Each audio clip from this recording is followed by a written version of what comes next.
Vous êtes tellement nombreux chaque jour à nous demander de parler des primes dans One Piece. Oh shit, here we go again. C'est surtout comment elles risquent de changer après l'arc de Wano Kuni. Alors je sais pas vous, mais moi je me souviens clairement du temps où j'étais persuadé que la prime de Monkey D. Dragon s'élevait à 1 milliard. Histoire de marquer le coup, un chiffre hallucinant nous faisant comprendre qu'il était bien là, l'homme le plus recherché du monde.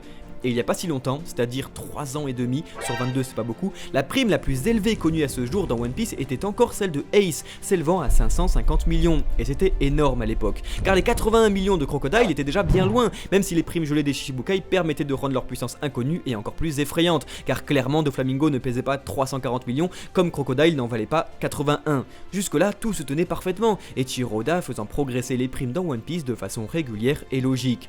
Au final, nous avions un Luffy à 300 millions et son grand frère à 550 millions. 550 millions pour le second meilleur homme de l'armada de Barbe Blanche. 550 millions pour l'homme qui a mangé un des fruits les plus puissants du monde. Mais ça, c'était avant le chapitre 810, découvrant un Jack, troisième homme de Kaido, avec 1 milliard de berries sur sa tête.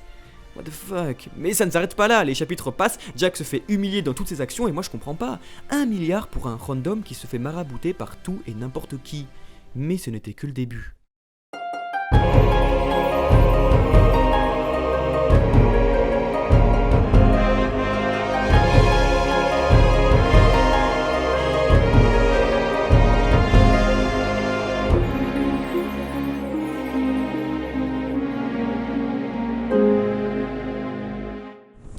A partir de là, tout s'est enchaîné très vite. Jack 1 milliard, Katakuri 1 milliard 57 millions, Queen 1 milliard 320 millions, Luffy 1 milliard 500 millions, Barbe Noire 2 milliards 247 millions. Mais alors, what happened? Pourquoi le milliard est soudainement devenu la norme dans le nouveau monde? Est-ce que tout cela est cohérent? Car à ce moment-là, quelle sera la prime de Dragon? Et surtout, est-ce que cela est vraiment pertinent? En effet, ces énormes primes du nouveau monde présentent ainsi l'équipage de Barbe Blanche comme le plus faible des empereurs. Mais bien doute. Oui, aujourd'hui nous faisons face à un problème. Est-ce que les primes dans One Piece signifient-elles encore quelque chose?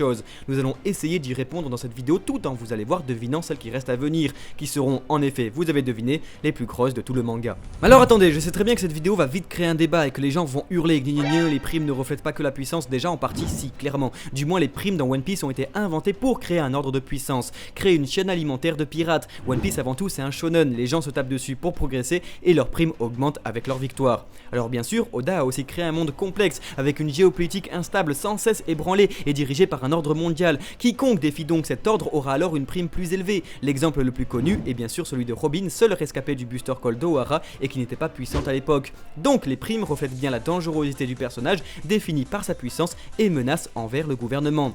Mais alors que Luffy avait introduit les 3 îles fortes du manga, le seul à avoir réalisé l'impossible qui est de pénétrer et s'évader d'Impel Down, détruisant entièrement Enies Lobby, faisant face aux 3 amiraux, tabassant plusieurs grands corsaires sur le chemin et possédant un dit dans son nom qui fait frémir tout haut dignitaire de la marine ou du gouvernement, il ne ramasse seulement que 400 millions.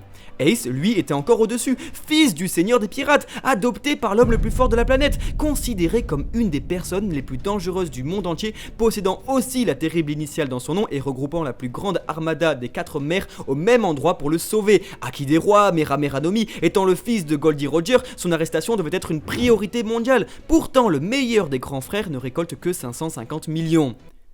Alors je vous invite à me répondre en commentaire. Sérieux, qu'a fait Jack pour mériter le double?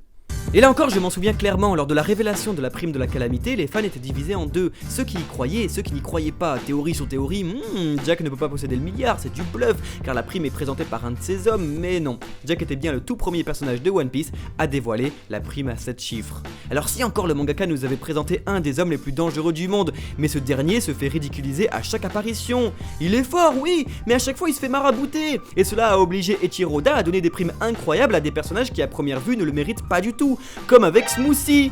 Smoothie, tu fais quoi? Avoisinant le milliard Pourquoi en fait?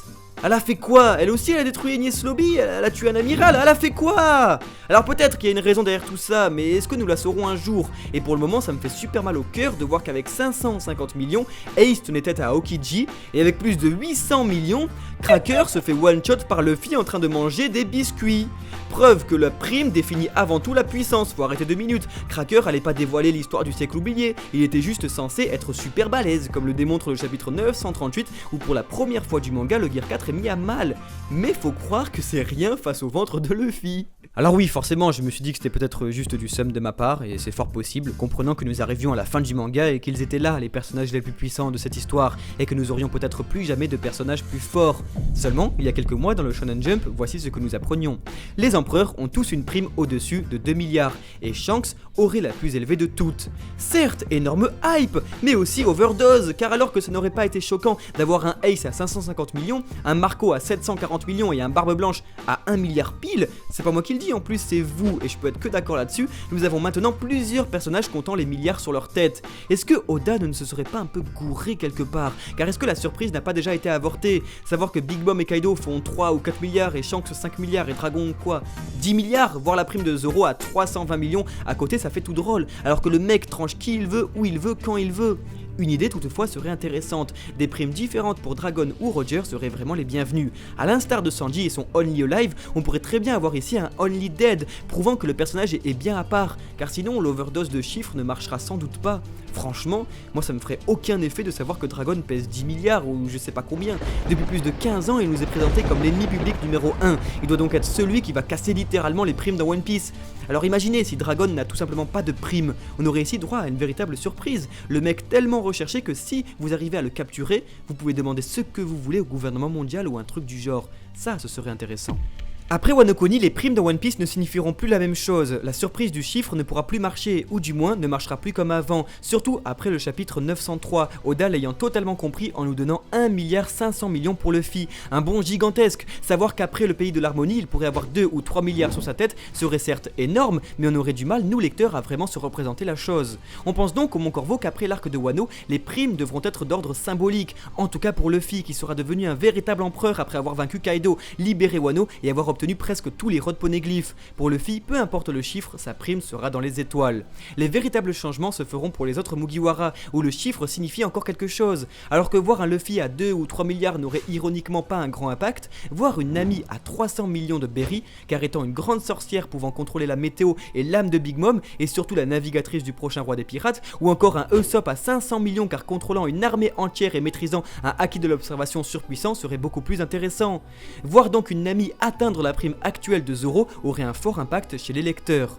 Luffy a pris beaucoup trop d'avance et Zoro et Sanji doivent alors, comme le monster trio de chaque empereur, atteindre le milliard ou presque, prouvant que leur capitaine peut encore compter sur eux. Là aussi ce serait intéressant, Zoro doit avoir le milliard après Wano et après avoir réunifié le Japon c'est obligé, Sanji lui aussi doit faire minimum les 750 millions, Jinbei doit aussi avoisiner le milliard. On aurait donc, comme pour Big Mom ou Kaido, un véritable équipage d'empereurs avec le monster trio gravitant autour du milliard et le capitaine full cheaté à minimum 2 ou 3 milliards.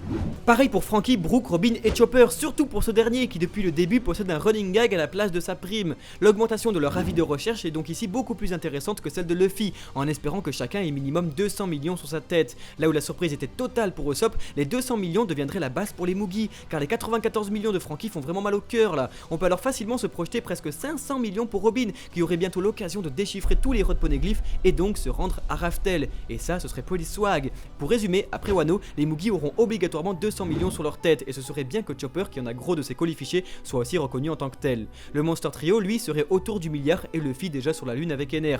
Kaido, Big Mom et Shanks, eux, vont sûrement suivre le schéma des empereurs et donc 3-4 milliards minimum, même si on a du mal à se le représenter. Et en espérant une énorme surprise hors chiffre pour la prime de Dragon. D'ailleurs, ne jamais la voir du manga serait en soi une véritable surprise, nous laissant imaginer, nous lecteurs, le montant.